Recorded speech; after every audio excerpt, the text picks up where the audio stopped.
ಓಂ ದೇವಿ ಕೂಷ್ಮಾಂಡಾಯೈ ನಮಃ. ಸುರಸಂಪೂರ್ಣಕಲಶಂ ರುಧಿರಪ್ಲುತಮೇವ ಚ ದಧಾನ ಹಸ್ತಪದ್ಮಾಭ್ಯಾಂ ಕೂಷ್ಮಾಂಡ ಶುಭದಸ್ತು ಮೇ. ಯಾ ದೇವಿ ಸರ್ವಭೂತೇಷು ಮಾ ಕೂಷ್ಮಾಂಡರೂಪೇಣ ಸಂಸ್ಥಿತಾ. ನಮಸ್ತಸ್ಯೈ ನಮಸ್ತಸ್ಯೈ ನಮಸ್ತಸ್ಯೈ ನಮೋ ನಮಃ. ಚತುರ್ಥಿ ತಿಥಿ ಅಥವಾ ಹಿಂದೂಗಳ 9 ರಾತ್ರಿಗಳ ಶುಭ ಹಬ್ಬವಾದ ನವರಾತ್ರಿಯ 4ನೇ ದಿನ ಈ ಅವಧಿಯಲ್ಲಿ ಪೂಜಿಸಲ್ಪಡುವ ದುರ್ಗಾದೇವಿಯ 9 ಅವತಾರಗಳಲ್ಲಿ 4ನೇ ರೂಪವಾದ ಕೂಷ್ಮಾಂಡ ದೇವಿಗೆ ಸಮರ್ಪಿತವಾಗಿದೆ.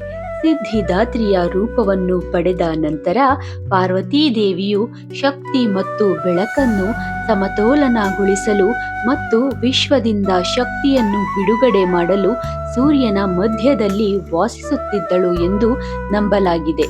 ಹಿಂದೂ ಧರ್ಮಗ್ರಂಥಗಳ ಪ್ರಕಾರ ಕೂಷ್ಮಾಂಡ ದೇವಿಯು ಬ್ರಹ್ಮಾಂಡದ ಸೃಷ್ಟಿಕರ್ತೆ ಮತ್ತು ಸೂರ್ಯನೊಳಗೆ ವಾಸಿಸುವ ಶಕ್ತಿ ಮತ್ತು ಸಾಮರ್ಥ್ಯವನ್ನು ಹೊಂದಿರುವ ಏಕೈಕ ದೇವತೆ ಅವಳು. ಕೂಷ್ಮಾಂಡ ದೇವಿಯು 8 ಕೈಗಳನ್ನು ಹೊಂದಿರುವುದರಿಂದ ಅವಳನ್ನು ಅಷ್ಟಭುಜ ಎಂದು ಕರೆಯಲಾಗುತ್ತದೆ.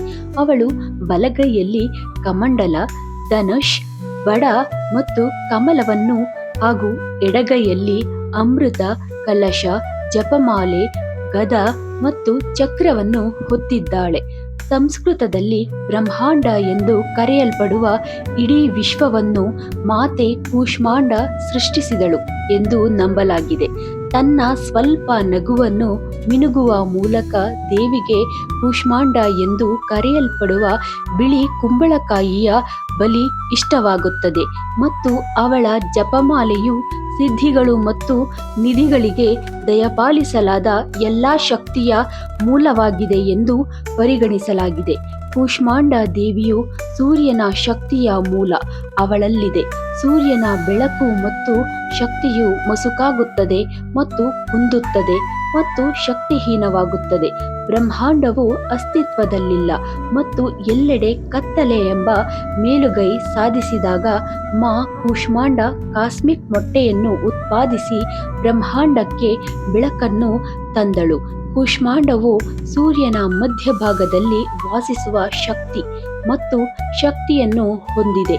ಅವಳ ಪ್ರಕಾರವು ಸೂರ್ಯನಿಗೆ ಅದರ ಪ್ರಕಾಶವನ್ನು ನೀಡುತ್ತದೆ. ಅವಳು ಸೂರ್ಯ ದೇವರಾದ ಸೂರ್ಯನಿಗೆ ನಿರ್ದೇಶನಗಳನ್ನು ನೀಡುತ್ತಾಳೆ ಎಂದು ಹೇಳಲಾಗುತ್ತದೆ. ದೃಕ್ ಪಂಚಾಂಗದ ಪ್ರಕಾರ ಈ ದಿನ ಸೂರ್ಯ ಕನ್ಯಾ ರಾಶಿಯಲ್ಲಿ ಮತ್ತು ಚಂದ್ರ ತುಲಾ ರಾಶಿಯಲ್ಲಿ ಇರುತ್ತಾನೆ. ಸೆಪ್ಟೆಂಬರ್ 26 ಗುರುವಾರದಂದು ಬೆಳಗ್ಗೆ ಬ್ರಹ್ಮ ಮುಹೂರ್ತದಲ್ಲಿ 4:33ರಿಂದ 5:21ರವರೆಗೆ ಪೂಜೆ ಮಾಡಬಹುದು. ಅಭಿಜಿತ್ ಮುಹೂರ್ತದಲ್ಲಿ ಬೆಳಗ್ಗೆ 11:47ರಿಂದ ಮಧ್ಯಾಹ್ನ 12:35ರವರೆಗೆ ಪೂಜೆ ಮಾಡಬಹುದು. ವಿಜಯ ಮುಹೂರ್ತದಲ್ಲಿ ಮಧ್ಯಾಹ್ನ 2:12ರಿಂದ 3 ಗಂಟೆಯವರೆಗೆ ಪೂಜೆಯನ್ನು ಮಾಡಬಹುದು. ಕೂಷ್ಮಾಂಡ ದೇವಿ ಪೂಜೆಯನ್ನು ಮಾಡುವಂತಹ ಸಂದರ್ಭದಲ್ಲಿ ದೇವಿಗೆ ತುಪ್ಪದ ದೀಪವನ್ನು ಹಚ್ಚಿ ಆಕೆಗೆ ಸಿಂಧೂರವನ್ನು ಮತ್ತು ಹೂವಿನ ಮಾಲೆಯನ್ನು ಅರ್ಪಿಸಿ ಆಯಾ ಋತುಮಾನದಲ್ಲಿ ದೊರೆಯುವ 5 ಹಣ್ಣುಗಳನ್ನು ಆಕೆಗೆ ಸಮರ್ಪಿಸಿ. ಜೊತೆಗೆ ಆಕೆಗೆ ನೆಚ್ಚಿನ ಖಾದ್ಯವಾದ ಮಾಲ್ಪುವಾವನ್ನು ಅರ್ಪಿಸಬೇಕು. ಇದರ ಜೊತೆಗೆ ಮೊಸರು ಮತ್ತು ಹಲ್ವಾವನ್ನು ತಾಯಿಗೆ ಅರ್ಪಿಸಬಹುದು. ಕೂಷ್ಮಾಂಡ ದೇವಿಗೆ ನೆಚ್ಚಿನ ಆಹಾರವನ್ನು ಅರ್ಪಿಸುವ ಮೂಲಕ ಭಕ್ತನು ಬಯಸಿದ ಫಲಿತಾಂಶಗಳನ್ನು ಪಡೆಯುತ್ತಾನೆ ಎನ್ನುವ ನಂಬಿಕೆಯಿದೆ. ಹಿಂದೂ ನಂಬಿಕೆಗಳ ಪ್ರಕಾರ ಕೂಷ್ಮಾಂಡ ದೇವಿಯು ಕೆಂಪು ಬಣ್ಣದ ಹೂವುಗಳನ್ನು ಪ್ರೀತಿಸುತ್ತಾಳೆ. ಉದಾಹರಣೆಗೆ ಕೆಂಪು ಕಮಲ, ಕೆಂಪು ದಾಸವಾಳ ಮತ್ತು ಕೆಂಪು ಚೆಂಡು ಹೂವು ಇತ್ಯಾದಿ. ಈ ದಿನದಂದು ಹಳದಿ ಬಣ್ಣದ ಬಟ್ಟೆಯನ್ನು ಧರಿಸಬೇಕು. ದೇವಿಗೆ ಆರತಿಯನ್ನು ಬೆಳಗಿಸಿ. ಕೂಷ್ಮಾಂಡ ದೇವಿಯು ಎಲ್ಲರಿಗೂ ಆಯಸ್ಸು, ಆರೋಗ್ಯ, ಸಂತೋಷ, ನೆಮ್ಮದಿ, ಅಭಿವೃದ್ಧಿ, ಸಕಲೈಶ್ವರ್ಯಗಳನ್ನು ಕರುಣಿಸಿ ಒಳ್ಳೆಯದು ಮಾಡಲಿ.